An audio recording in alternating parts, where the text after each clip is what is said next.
por mis propios ojos las cosas que dice. No es algo que me contaron o me dijeron. Entonces, vamos a ir adelante para ver unos postulados que ellos tienen. Vamos adelante. Análisis teológico del movimiento davidiano de Víctor Tachus. Este es el profeta de los de la vara del pastor. Ellos mismos han dicho, los adventistas tienen su profeta, Elena M. White. Nosotros tenemos nuestro profeta, que es este hombre. Bueno, adelante. Víctor Tachus nació en 1885 y murió en 1955. Fue un inmigrante búlgaro en Estados Unidos. Se convirtió al adventismo en 1919, conocido por fundar el movimiento adventista del séptimo día davidiano en la década de 1930. Tras diferencias teológicas con la iglesia adventista del séptimo día, esto lo llevó a su separación y al establecimiento de un centro en Waco, Texas. Usted tuvo una serie de visiones en unas montañas en Texas y creyó así conocer a su Creador, y así empezó su carrera religiosa. Su primera afiliación religiosa fue con la iglesia ortodoxa griega, luego pasó a ser adventista y luego pasó a fundar a los davidianos, que lo adoraban como una especie de Mesías. Eso no lo digo yo, esa es la información que tiene la Wikipedia de que Víctor Tachus era adorado como una especie de Mesías. Es más, él mismo decía que era un Mesías. Ya no nada más existe el Cristo, el Mesías de Israel y Salvador del mundo, no. Ya hoy es otro Mesías. Y aquel que no crea en él, decía él, que iba a morir. Entonces vamos a ir adelante. Antes de su muerte subieron grupos disidentes en su seno debido a desacuerdos con la enseñanza de usted. Entonces, vamos a ir viendo uno de los postulados, de los múltiples que ellos tienen, y yo voy a ir explicando algunas cosas. Adelante. Bueno, usted se unió a la iglesia del séptimo día en 1919. En 1929 sus interpretaciones generaron conflicto con los líderes adventistas del sur de California, quienes consideraron sus enseñanzas como no compatibles con la teología tradicional. Separación. Ante la petición de cesar su enseñanza, usted formó un grupo separado conocido por la publicación de la vara del pastor. Tras su muerte, el movimiento continuó bajo el liderazgo de su esposa Flora Gustave y posteriormente se dividió en varias facciones. Usted, no haciendo caso del consejo de la hermana White, que un hombre viejo no se case con una jovencita, pues él tenía 50 años, se casó con una de las mismas miembros de su secta de 17 años. Desde ahí el hombre ya iba mal. Vamos adelante, vamos a ver los postulados. Vamos a ver los postulados para los cuales les he puesto números. Postulado número 1. Usted afirmó que Dios, Cristo y el Espíritu Santo descenderán en el monte de los olivos y este se partirá en dos para llevar a cabo el juicio de los vivos. Hermano, el juicio de los vivos, según usted, ya no se va a realizar desde el cielo, conforme a lo que los adventistas hemos creído, conforme a lo que la Escritura dice, ya no se va a realizar en el cielo, porque usted ha dicho que Dios, Cristo y el Espíritu Santo van a descender en el monte de los olivos, se va a partir y desde ahí Dios va a dirigir el juicio de los vivos. Entonces la gente va a decir, pues ahora sí voy a creer porque ya estoy viendo a Dios, ahora sí me voy a portar bien. Esto destruye el adventismo, porque el adventismo precisamente habla de que el juicio de los vivos es el que sigue después del juicio de los muertos, pero allá en el cielo. Si se creyera esto, entonces ya no sería necesario esperar a Cristo por segunda vez, porque Cristo ya estaría en la tierra.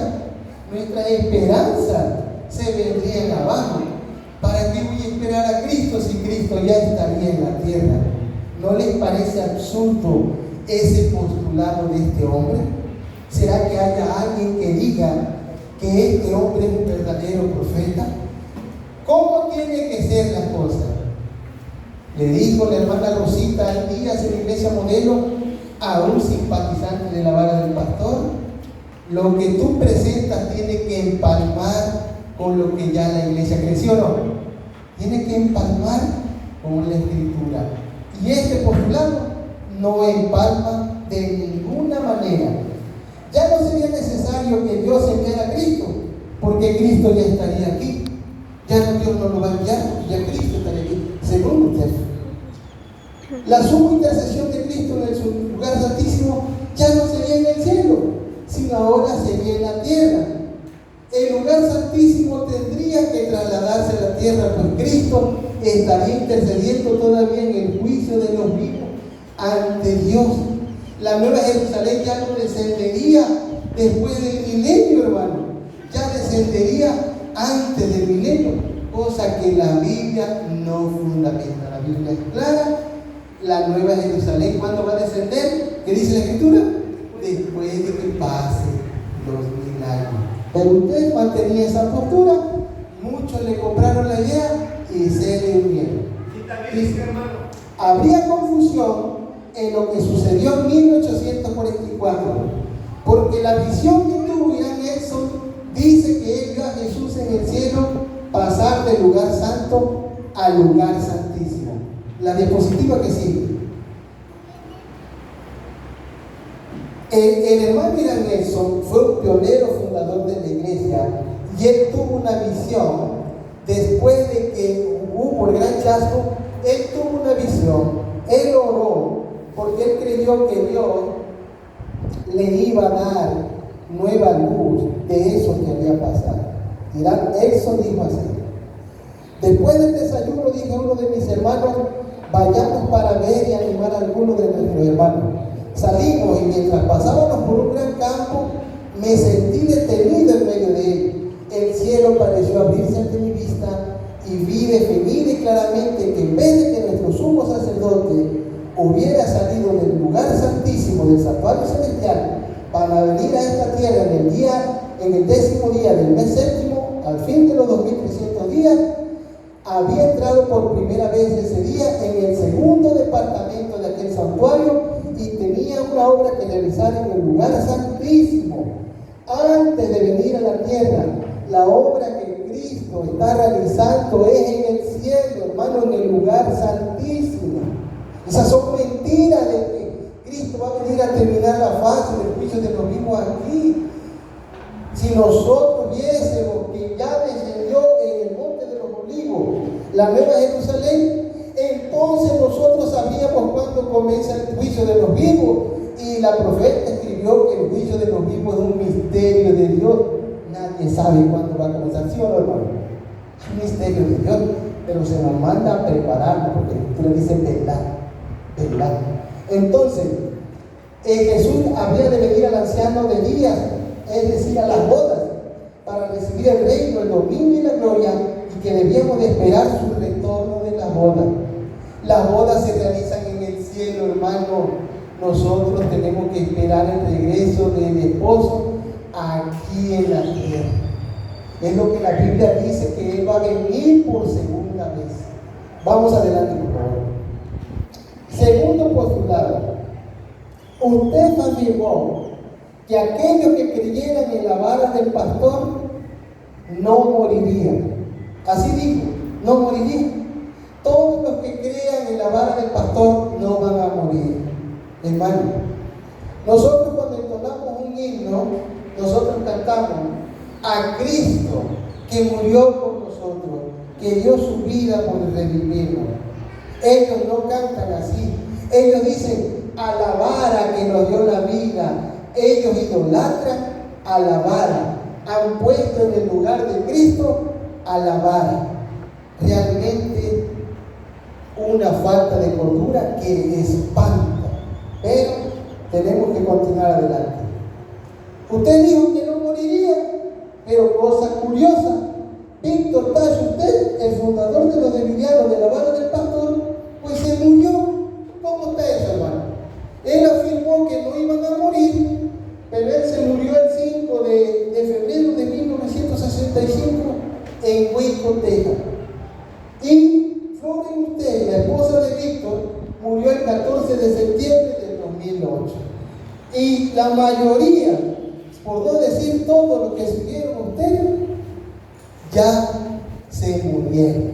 Entonces, otro postulado, usted afirmó que los 40 años que Israel pasó en el desierto, mire, profe, mire lo que usted afirmó, mire, hermano, usted afirmó que los 40 años que Israel pasó en el desierto tuvieron un paralelismo en el adventismo de 1890 a 1930. ¿Por qué usó esa fecha? Un paralelismo exactito, 40 años allá y 40 años acá. El Israel literal y el Israel simbólico. El Israel literal no tendría que ser el Israel literal. No puedes tomarlo literal acá de manera literal porque acá es simbólico. ¿Pero por qué tomó eso? Él lo tomó porque el MG después escribió que si se hubiese creído el mensaje de Minneapolis de 1888, 2 años más y el Señor ya habría venido. Eso fue lo que escribió. Entonces, 1888 más 2 años más igual a 1890. Entonces, de 1890 le añadimos 40 años y nos da igual a 1930, que fue cuando Él apareció. Oiga, qué interesante. Pero vamos a dejar que la Escritura nos diga si eso es verdad. Vamos a ver. Dice, cuando los 40 años de que Israel vagó por el desierto terminaron, entonces entraron a la Canaán terrenal. ¿Sí o no? Cuando acabaron los 40 años, entraron a la Canaán terrenal. Entonces el paralelismo es, si de 1890 a 1930 ya pasaron los 40 años, ¿qué cosa es lo que va a pasar? Dice, si así fuera como usted decía, entonces cuando los 40 años de vagar por el desierto de la Iglesia Adventista terminaron de 1890 a 1930, entonces la Iglesia Adventista ya hubiera entrado a la Canaán celestial en 1930. Pero, hermano, ¿dónde estamos? ¿En el cielo o en la tierra? ¿Se cumplió?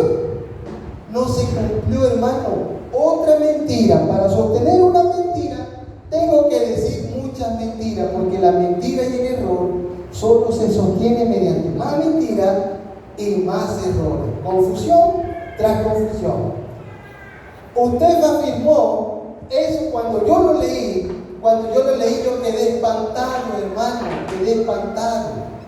Usted afirmó que naves extraterrestres vendrían a buscarnos cuando Cristo viniese por segunda vez. Varios miembros de la vara del pastor ni siquiera han leído eso. Ni siquiera han leído eso. Pero yo tuve la oportunidad de leerlo, quedé espantado cuando vi ahí que decía, naves extraterrestres van a venir por nosotros y ellas son las que nos van a llevar al cielo. Hermano, ahí sin palabras, sin palabras. Imagínense, hermano, ¿sí sabe quiénes son los extraterrestres?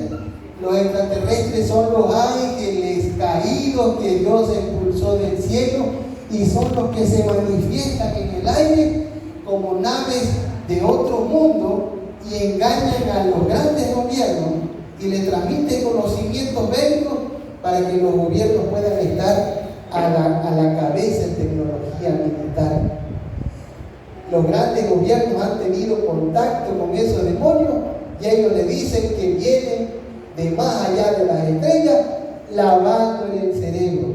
Usted tuvo esas visiones en la montaña, muy parecido a las visiones que tuvo Mahoma con el Islam, muy parecido a las visiones que tuvo José Smith con los mormones. Y el profeta durmiente de los años 1934 en Estados Unidos también tuvo visiones parecidas y fueron las mismas visiones que tuvieron los fundadores del pentecostalismo. El pentecostalismo afirma que ellos vienen desde la época del Pentecostés, allá en la iglesia primitiva, pero no es cierto. Ellos fueron fundados en los años 30. Entonces, este postulado también es para espantar. Usted afirmó que todos los creyentes se reunirían en Palestina para esperar a Cristo en un reino premilenial y en un reino de gloria, aunque la gracia no hubiera terminado. La Escritura es clara. Este reino que está ahorita es el reino de la gracia. Cuando el reino de la gracia termine, entonces comenzará el reino de gloria. Pero usted afirmó que no, que el reino de la gracia va a coexistir con el reino de gloria cuando Cristo venga y descienda, y todos aquellos que creen en la vara del pastor serán los únicos que serán llevados a Palestina, y allá habrá un reino donde todo será bonito, así como los testigos de Jehová pintan sus cuadros de que allí en la tierra se va a instituir un reino donde todos tendrán el privilegio de formar parte del reino de Cristo. Pero eso no es compatible con la Escritura. La Escritura nos enseña, adelante hermana, tanto la Escritura como los testimonios enseñan que los hijos de Dios estarán esparcidos por toda la faz de la tierra. Algunos estarán siendo perseguidos y en otras partes la vida transcurrirá como todos los días. Los hijos de Dios existen en cada país y en cada pueblo, y son la luz del mundo donde quiera que estén. En el último tiempo, la hermana Juárez y los testimonios de la Escritura es clara, los hermanos estarán esparcidos y serán luz. Cuando el gobierno cierre las iglesias, la hermana Juárez dice: veo personas estudiando por las casas, personas que el Señor ha dotado con su espíritu, estarán instruyendo a los nuevos conversos. Entonces, es triste esa situación, pero ahí está. Usted, el postulado número 6, usted afirmó que le daban años a los adventistas para que creyeran su mensaje, porque de lo contrario serían exterminados por el ángel de Jehová.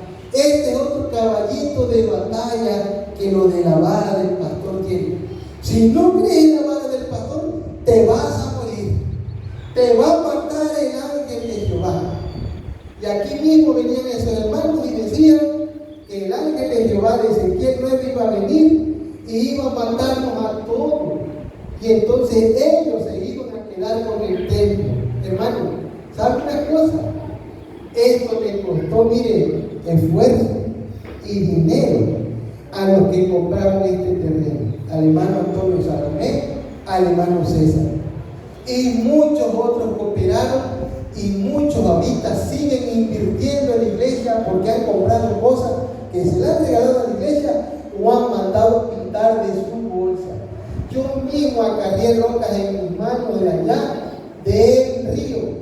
¿Cómo es posible, hermano, que Dios que me trajo del mundo a la iglesia, ahora Dios mismo me vaya a matar? Tuve la oportunidad de dar una campaña por parte de la iglesia López Mateo, y gracias a Dios 5 personas, el hermano Joaquín, su esposa Alma, sus 2 hijos y su papá, el hermano Juan, regresaron a la iglesia. Él se convirtió en encargado de la iglesia y ella directora de escuela sabática. Un día le dije: vamos a ir por las casas, vamos a ir a visitar a los enfermos, vamos a hacer cosas en favor de los demás. Un día que pasaron por donde está el hermano Isabel Román, ellos me dijeron que el hermano Isabel Román le dijo: ¿para qué van a buscar nuevos creyentes si Dios los va a matar? O sea que Dios va a traer nuevas personas a la iglesia, pero las va a traer para matarla. Pues entonces, pues mejor no voy a la iglesia bendita, porque según usted, Dios va a traer gente para acá para matarnos. Esas son mentiras del tamaño del mundo. Hermano, pasó ese año de 1930 a 1931, pasaron muchísimos años más, ya han pasado como 96 años desde 1930, y el ángel de Jehová no mató a los adventistas en ese tiempo. Ellos murieron por las enfermedades o por el paso del tiempo. Usted falló en su predicción. ¿La iglesia bendita sigue o no sigue? Usted murió y su movimiento se dispersó, se pelearon entre ellos. Vamos adelante. Usted afirmó que todas las oraciones debían de hacerse de rodillas. ¿Quiénes han leído la Escritura a fondo? No. ¿Han encontrado ustedes este tipo de oraciones? Vamos a analizar. La Biblia da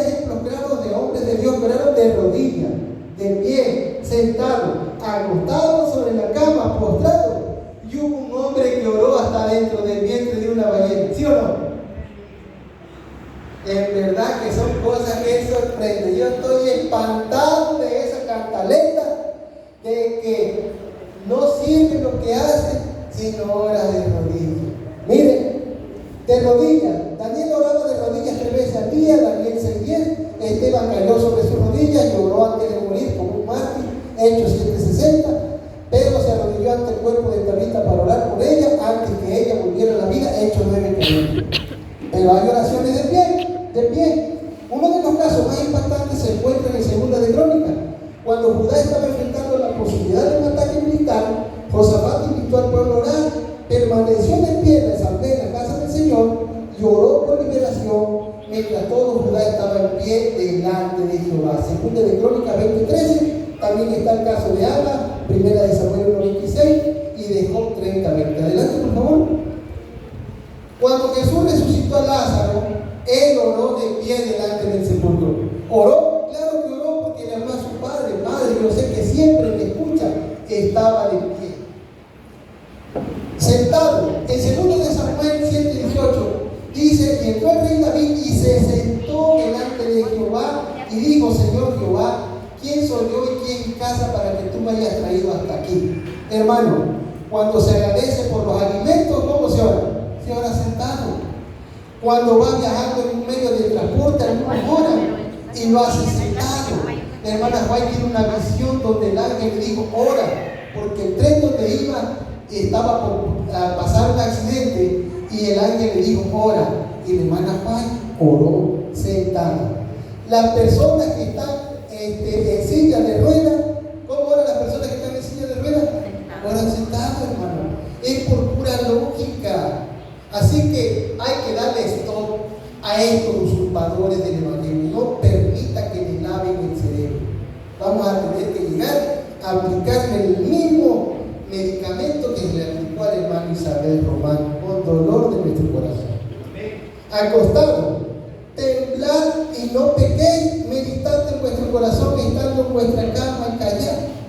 Las personas que están enfermas están acostadas, tienen oxígeno. ¿Cómo oran? Acostados. Cuando me acuerde de ti en mi lecho, cuando medite en ti en la vigilia de la noche. Adelante vamos porque se nos acaba el tiempo. Hay un caso muy claro, dice así.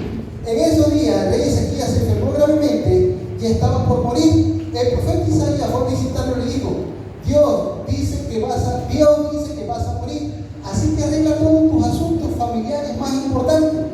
Entonces Ezequías volvió su cara hacia la pared y oró a Dios. ¿Por qué volvió su cara hacia la pared? Porque estaba enfermo, hermano. Y ahí está la oración de Ezequías, donde le dijo, Dios mío, no te olvides que yo siempre he sido sincero contigo y te he agradado en todo. Luego Ezequías lloró con mucha tristeza.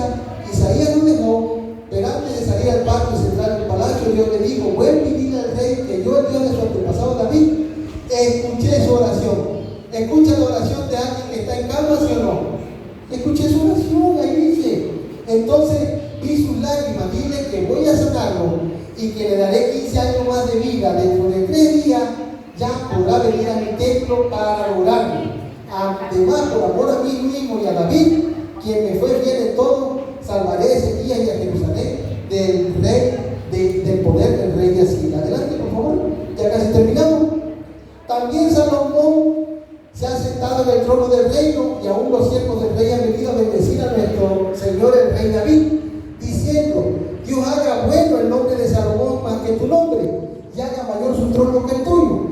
Y el rey adoró en la cama. ¿A qué rey se refería? El rey David. Estaba ya viejo y estaba en cama y dice que adoró en la cama. ¿Se puede orar acostado, hermano? ¿Está enfermo? La Biblia lo fundamenta. Entonces, ese postulado de que todas las oraciones deben de ser de rodillas cae por su propio peso. Todas las oraciones deben de ser de rodillas, hermano. No permita que alguien le lave el cerebro y que le engañe. Todas las oraciones deben de ser de rodillas. Una de las características de lo de la vara del pastor es que todas las oraciones las quieren hacer de rodillas.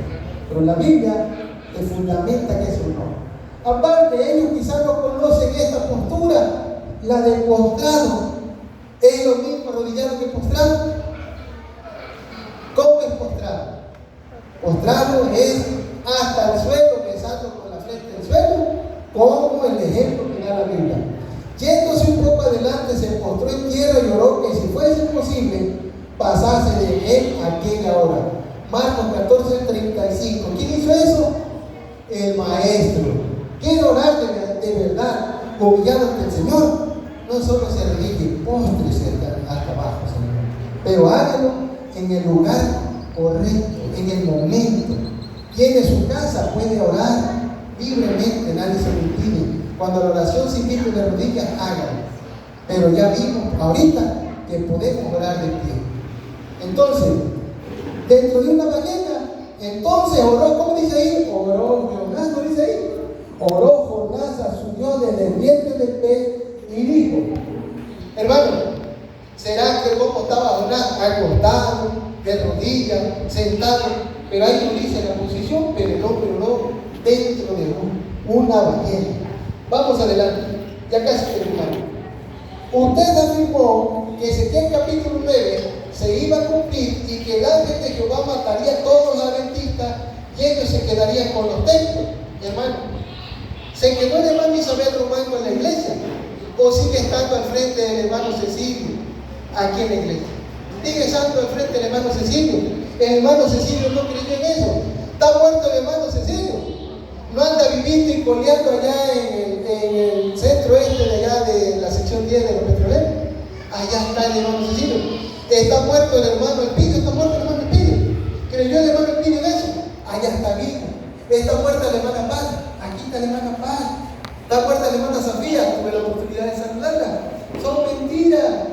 No le crean, los mentirosos se parecen a esa cadena de oración que te mandan en WhatsApp. Ábrela, porque si no la abres te va a ir mal. Uno que no la abrió, le vino esto y lo otro. Pura mentira. Uno debe de fundamentarse en la escritura, porque si no cualquiera viene y cuando en la pista te lava el cerebro. Yo tenía que postularme acerca de esta energía. Nunca ha sido mi perfil esto. Mi perfil es predicar la cruz de Cristo, la ley de Dios vigente. Esa es mi tónica. Ayer estuve en una vigilia en la Agustín Melgar, pero el Señor me ha impedido, como le dijo la hermana Joay, enfrentarlo, porque no traen la verdad, provocan confusión en la iglesia. Entonces, eso nunca sucedió durante la vida de usted. Los templos adventistas siguen siendo de los adventistas. Ezequiel 9 se cumplió por primera vez con la invasión de Nabucodonosor de Israel, la segunda vez se cumplió con la destrucción de Jerusalén, y la tercera vez que Ezequiel 9 se va a cumplir es con la imposición de la ley dominical por medio de los Estados Unidos. Cuando usted murió, su esposa fue con usted, se quedó al frente, pero hubo otros líderes que le pelearon el puesto y cada uno de ellos formó una rama davidiana. Algunos de ellos hicieron cosas contra la ley de Dios, pero uno de ellos se fue hacia Canadá. A la otra diapositiva, ese que se fue hacia Canadá prosiguió con la fe, pero ese hombre tuvo muchas mujeres y ese hombre empezó a vivir en adulterio, transgrediendo la ley de Dios. Ese fue uno de los que se deslindó de la vara del pastor. Vernon Howell fue otro de ellos, el cual cambió su nombre a David Koresh. David Koresh, nacido como Vernon Howell, ese hombre fue un predicador y líder sectario estadounidense. Era líder de los davidianos, una secta religiosa. Esto es lo que la Wikipedia dice de ese hombre, quienes lo consideraban su profeta final. Ya no nada más Víctor Tacho, usted era el profeta, ahora también David Koresh, que se puso ese nombre porque decía que él era descendiente del rey David.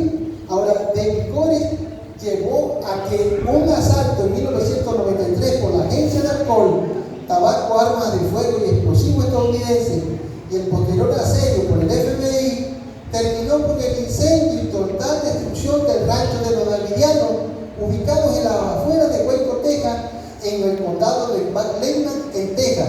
Koresh, junto con 54 adultos y 21 niños, fueron encontrados muertos después del incendio. ¿Ya no hay otra diapositiva, hermana? ¿Ya no hay otra diapositiva? Dice la última diapositiva: para que ya no seamos niños fluctuantes llevados por doquiera de todo viento de doctrina, por estratagemas de hombres que para engañar emplean con astucia las artimañas del error. Se requiere del cristiano que sea diligente en escudriñar la Escritura, en leer una y otra vez la verdad de la palabra de Dios. La ignorancia voluntaria con respecto a ella hace peligrar la vida cristiana y el carácter ciega el entendimiento y corrompe las facultades más nobles. Esto es lo que produce confusión en nuestra vida. Nuestros hermanos necesitan comprender las revelaciones de Dios, necesitan tener un conocimiento sistemático de los principios de la verdad revelada, lo cual los preparará para sobrellevar aquello que está por sobrevenir en la tierra e impedirá que sean llevados de aquí para allá por todo viento de doctrina. Hermano, la religión de algunos solo consiste en estar mirando los errores de los demás. Hay un miembro de la vara del pastor que está más pendiente de mi hermana Paz que el propio hermano César. Ese hombre está al pendiente de a qué hora sale mi hermana Paz y a qué hora llega. Yo conozco a mi hermana Paz. Mi hermana Paz es una dulzura, pero cuando se enoja, cuando un hombre le falta respeto, es capaz de pegarle una cachetada. Ella va a defender su dignidad. Si el hermano César le da permiso a la hermana Paz de que ella vaya a ver a su hija, ¿quién soy yo para meterme en la vida de los demás?